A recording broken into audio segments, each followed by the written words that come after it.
एकादशी के दिन स्नान आदि करके गीता पाठ और श्री विष्णु सहस्त्र नाम का पाठ करना चाहिए। इससे घर की लड़ाई झगड़े शांत होकर सुख शांति बनी रहती है। और एकादशी के दिन जो श्री हरि के समीप जागरण करते हैं, रात में दीपक जलाते हैं, उसका पुण्य 100 कल्पों में भी नष्ट नहीं होता। उत्पत्ति एकादशी व्रत कथा। उत्पत्ति एकादशी का व्रत हेमंत ऋतु में मार्गशीर्ष मास के कृष्ण पक्ष को करना चाहिए। इसकी कथा इस प्रकार है।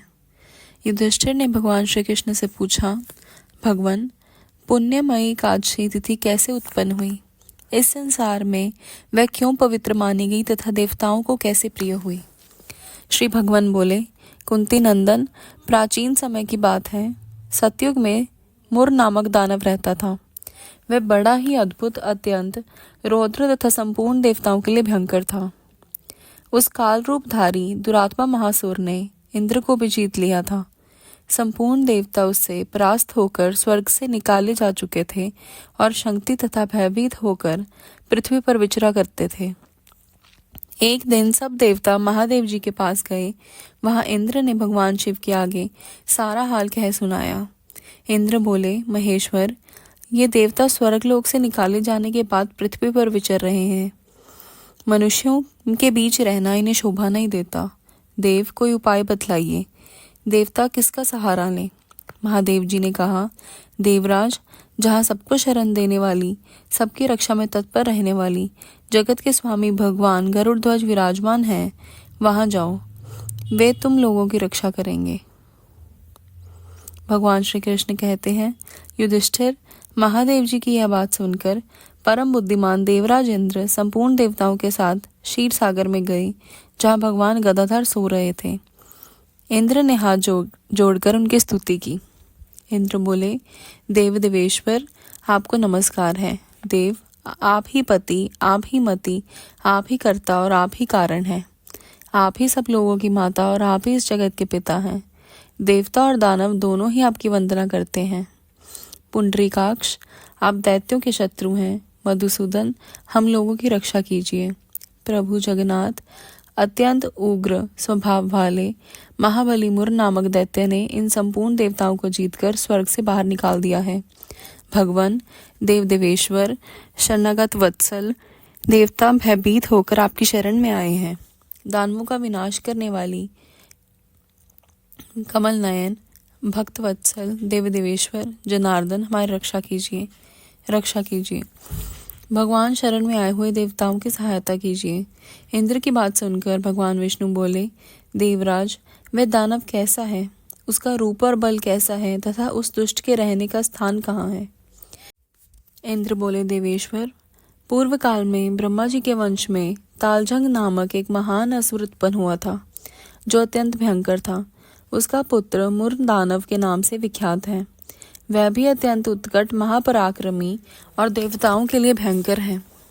चंद्रावती नाम से प्रसिद्ध एक नगरी है, उसी में स्थान बनाकर वह निवास करता है।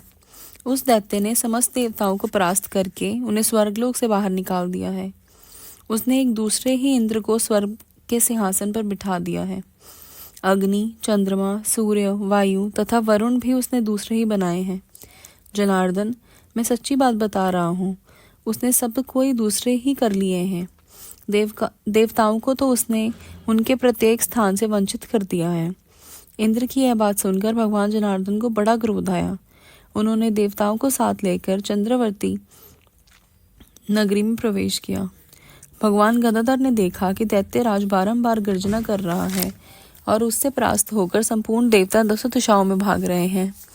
अब वह दानव भगवान विष्णु को देखकर बोला, खड़ा रह। उसकी यह ललकार सुनकर भगवान के नेत्र क्रोध से लाल हो गए। वे बोले, अरे दुराचारी दानव, मेरी इन भुजाओं को देख। यह कहकर श्री विष्णु ने अपने दिव्य बाणों से सामने आए हुए दुष्ट दानवों को मारकर आरंभ किया। दानव भय से विठल हो गए। पांडुनंदन, तत्पश्चात श्री विष्णु ने दैत्य सेना पर चक्र का प्रहार किया। उससे छिन्न भिन्न होकर सैकड़ों योद्धा मौत के मुख में चले गए।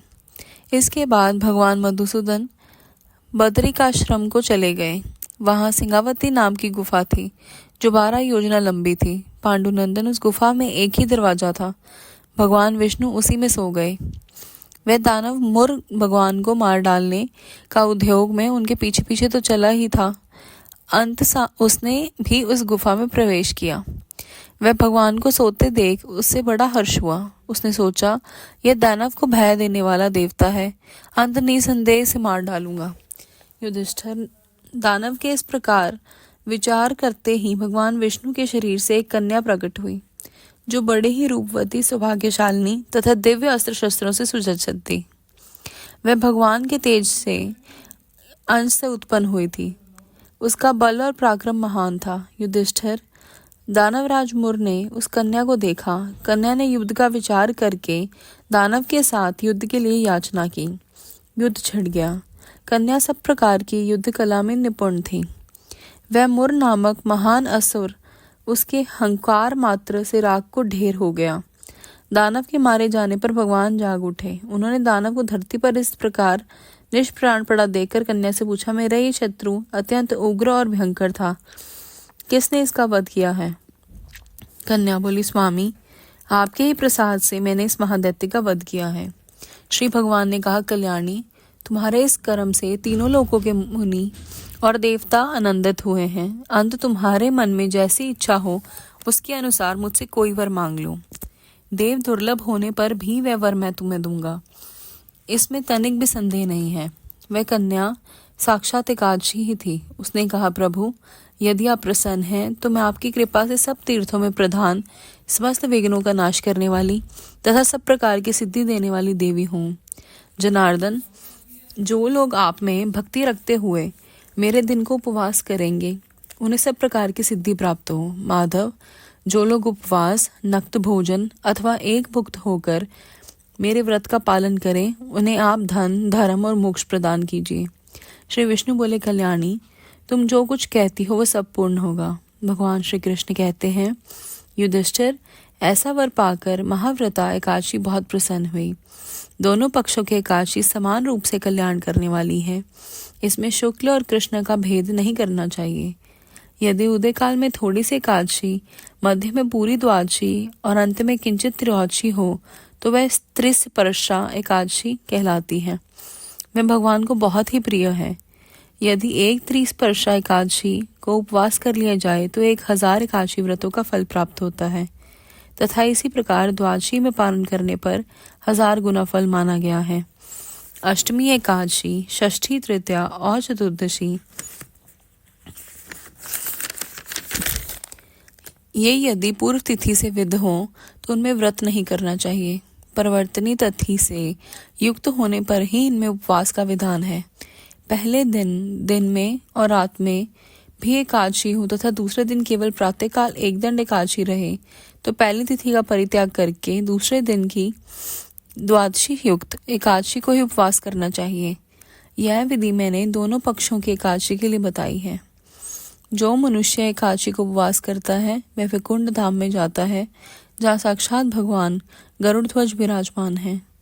जो मानव हर समय एकादशी के महात्म्य का पाठ करता है उसे 1000 गोदान के पुण्य का फल प्राप्त होता है। जो दिन या रात में भक्तिपूर्वक इस महात्म्य का श्रवण करते हैं वह निसंदेह ब्रह्म हत्या और पापों से मुक्त हो जाते हैं। एकादशी के समान पाप नाशक व्रत दूसरा कोई नहीं है। जय श्री कृष्ण।